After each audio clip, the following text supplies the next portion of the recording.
Assalamualaikum dan salam sejahtera. Dalam topik ini saya akan menerangkan tentang sinopsis bagi konsep etika dan peradaban.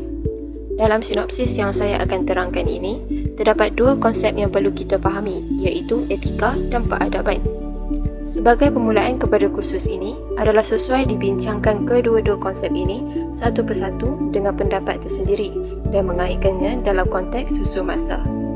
Fokus pertama adalah perbincangan tentang pergerakan idea dan amalan ketika peradaban dunia.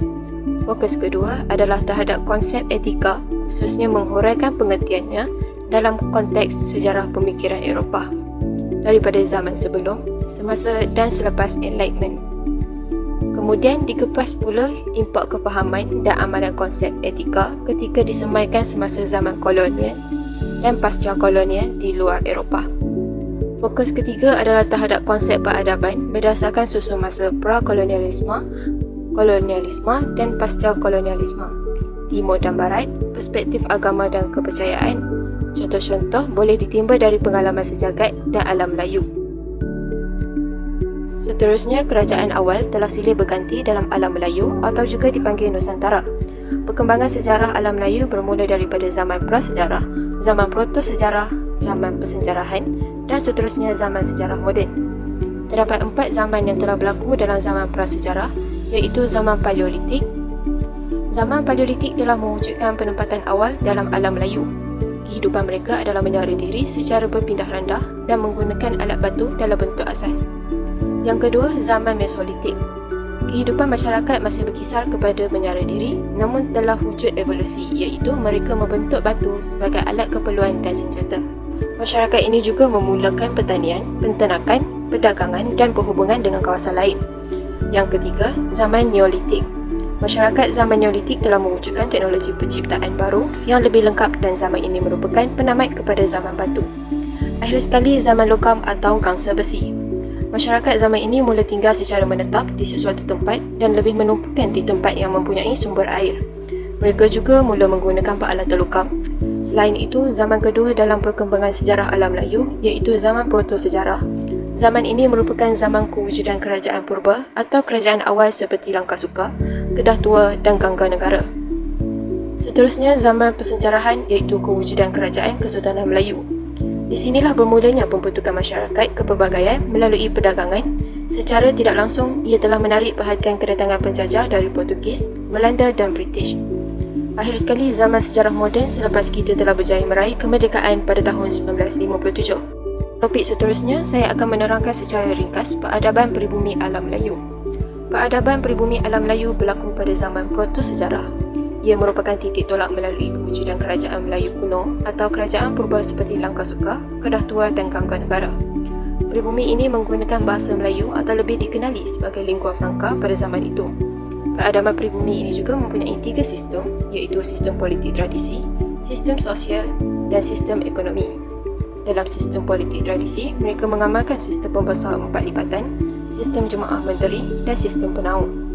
Bagi sistem sosial pula, terdiri daripada golongan pemerintah dan diperintah. Bagi sistem ekonomi adalah secara menyara diri. Seterusnya, terdapat beberapa tamadun yang membawa pengaruh terhadap peradaban Melayu. Antaranya ialah tamadun India. Hubungan India dengan rantau Asia Tenggara telah lama bermula sejak kurun kedua Masihi lagi. Penyebaran agama Buddha dan Hindu serta pelayaran para putera diraja India lah yang menjadi sebab bagaimana hubungan perdagangan serta kebudayaan dipercepatkan. Funan ialah negara yang terawal yang mendapat pengaruh India dan kemudiannya tersebar luas ke Langkasuka, Kedah, Kuala Selising dan lain-lain. Manakala Sriwijaya merupakan kerajaan yang paling kuat menerima pengaruh India. Antara sumbangan tamadun India terhadap Melayu ialah dari aspek seni bina. Sebagai contoh, binaan Great Bath adalah satu binaan yang sangat baik dan lengkap dengan pelbagai kemudahan. Seterusnya, bahasa dan kesusasteraan. Penggunaan bahasa Sanskrit dan Tamil yang berasal dari tamadun India masih lagi digunakan oleh orang India sehingga hari ini. Selain itu, senaman yoga yang sering dijadikan aktiviti masa luang, masyarakat ini jugalah yang memperkenalkan yoga kepada dunia. Ia merupakan satu aktiviti yang diamalkan untuk kesihatan. Akhirnya, dari segi sains teknologi. Sistem nombor iaitu angka Brahmin dan angka Kharosthi telah diperkenalkan oleh ahli matematika dari tamadun ini. Pengaruh peradaban Asia Cina. Hubungan Cina dan Melayu telah wujud sejak zaman dinasti Han. Hubungan paling gemilang ialah antara Kesultanan Melaka dan dinasti Ming pada abad ke-15. Persahabatan antara Melaka dan Cina wujud apabila Laksamana Cheng Ho, seorang utusan Raja Cina, sampai di Melaka pada tahun 1403. Interaksi antara tamadun Cina dan Melayu tidak banyak meninggalkan kesan mendalam ke atas tamadun Melayu. Antara sumbangan tamadun Melayu ialah dari segi bahasa. Yang Ling menyatakan bahawa perkataan bahasa Melayu ada kaitannya dengan bahasa Cina.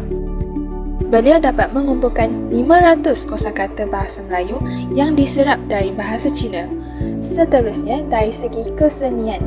Ukiran-ukiran dapat dilihat pada patung-patung yang dibuat daripada batu jet, gangsa batu, tanah liat dan kayu.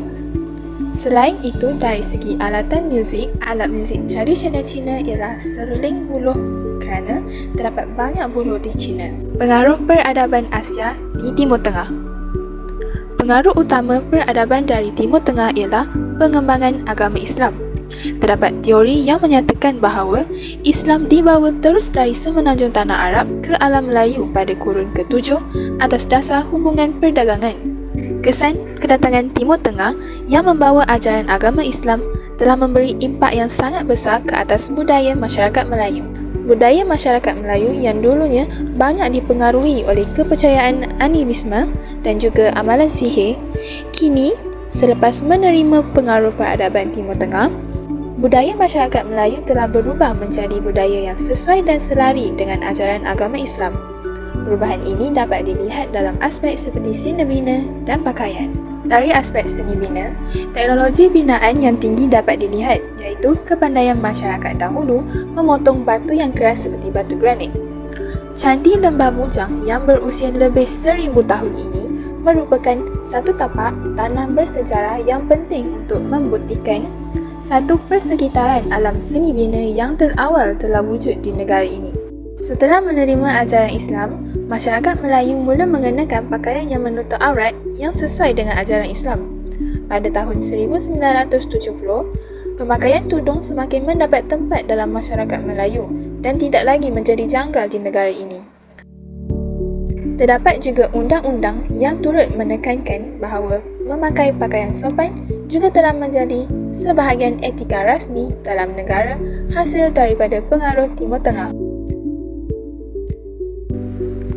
Di sini, kita akan membincangkan tentang maksud etika dan peradaban.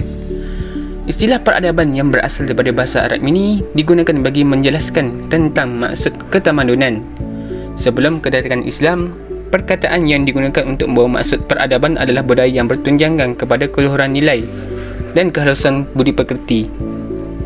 Istilah Melayu yang biasa digunakan untuk menjelaskan tentang peningkatan hidup masyarakat ini adalah kemajuan atau pembangunan. Tetapi istilah tersebut tidaklah begitu meluas berbanding tamadun.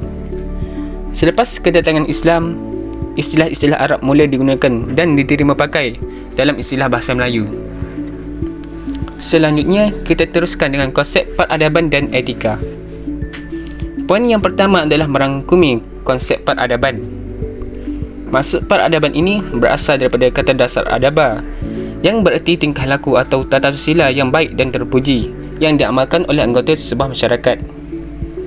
Maksud peradaban juga ialah sistem dan tahap perkembangan sosial suatu bangsa, kemajuan sosial dan kebudayaan suatu bangsa. Peradaban ini dia berkait rapat dengan adat resan dan adat istiadat. Menurut Kamus Pelajar edisi kedua, adat resan bermaksud adat yang menjadi kebiasaan kepada suatu kaum. Manakala adat istiadat pula bermaksud berbagai-bagai adat yang diikut seperti pertabalan atau perkahwinan. Poin yang kedua pula adalah berkenaan dengan konsep etika. Etika dari segi bahasa bermaksud prinsip moral atau nilai-nilai akhlak seperti adat sopan santun yang menjadi pegangan seseorang individu atau sekumpulan manusia. Manakala dari sudut pandangan sosiologi pula bermaksud satu standard menyeluruh mengenai benar atau salah yang menjelaskan apa yang sebenarnya perlu dilakukan oleh manusia dalam konteks apa yang benar, tanggungjawab, manfaat kepada masyarakat atau sifat yang baik. Jadi seterusnya kita akan bercakap tentang pengaruh peradaban Barat di Malaysia ini. Jadi pengaruh peradaban dari Barat bermula dengan kedatangan kuasa kolonial ke alam Melayu, iaitu pada tahun 1511 Portugis, pada tahun 1641 Belanda, dan pada tahun 1786 iaitu British. Peradaban Barat bukan sahaja membawa pengaruh dalam kehidupan sosial dan sistem ekonomi masyarakat, tetapi telah membawa implikasi yang besar dalam struktur pentadbiran dan pemerintahan negara. Walaupun pengaruh dari Portugis dan Belanda tidak membawa implikasi yang signifikan pada negeri-negeri Melayu keseluruhannya melainkan Melaka, tetapi secara langsung maupun tidak langsung, ia membawa implikasi dari segi penerimaan beberapa istilah dalam penggunaan bahasa Melayu. Hanya setelah kemasukan kuasa Inggeris, pengaruh Barat jelas kelihatan, khususnya dari segi sistem pemerintahan negara dan perkembangan ilmu pengetahuan, terutamanya kefahaman berkaitan dengan etika dan peradaban, di mana agama dipisahkan dari politik. Selain itu, pengaruh Barat yang cuba mengembangkan ajaran Kristian telah mendorong para pendakwah Islam mempergiatkan peranan mereka di tanah Melayu. Jadi pengaruh dari negara Portugis adalah tujuan mereka datang ke Malaysia ni adalah untuk menguasai perdagangan dan mengembangkan agama Kristian. Jadi kesan utama kewujudan masyarakat Serani adalah perkahwinan campur.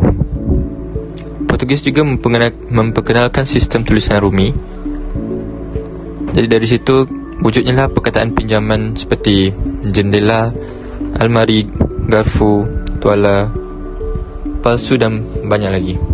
Kedatangan Portugis juga telah membawa keruntuhan kerajaan Kesultanan Melayu Melaka, dan Kesultanan Melaka membawa kemunculan Kerajaan Melayu Riau. Selepas itu kita akan membincangkan pengaruh dari Belanda. Belanda dia menubuhkan Syarikat India Timur Belanda VOC pada tahun 1602 untuk menguasai perdagangan rempah di Kepulauan Melayu. Dan Belanda cuba menguasai perdagangan kain di India dan biji timah di negeri-negeri Melayu.